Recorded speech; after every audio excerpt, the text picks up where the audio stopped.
ప్రేక్షకులకు నమస్కారం. ఈ వీడియోలో పరాయి యంత్రాలు మీ మీద పాడకుండా ఉండేటందుకు యంత్రం గురించి తెలుసుకోబోతున్నాం.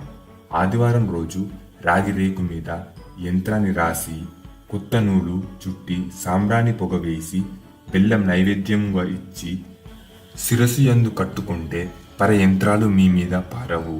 చాలా శక్తివంతంగా ఉంటారు, చాలా ఆరోగ్యంగా ఉంటారు. ధన్యవాదములు. పూర్తి విషయంలోకి వెళ్లే ముందు ప్రేక్షకులకు ఒక సూచన. మీరు ఏదైనా సమస్యలతో, భార్యాభర్తల సమస్యలతో, భార్యాభర్తల మధ్య గొడవ అవడం, అలాగే భార్యాభర్తలు విడిపోవడం, వ్యాపార సమస్యలు, అలాగే సంతాన సమస్యలు, ప్రేమికుల మధ్య గొడవ అవడం, ప్రేమికులు విడిపోవడాలు, చేతబడి సమస్యలు, ఇంట్లో మనశ్శాంతి, లక్ష్మీ శాంతి లేకపోవడం, పిల్లలకు కలలు పాడడం, అలాగే ఆరోగ్య సమస్యలు, ఇలాంటి సమస్యలు ఉన్నవారు కింద కనిపిస్తున్న గురువు గారికి కాల్ చేసి మీ ప్రతి సమస్యకు సమాధానం పొందవచ్చు. ధన్యవాదములు.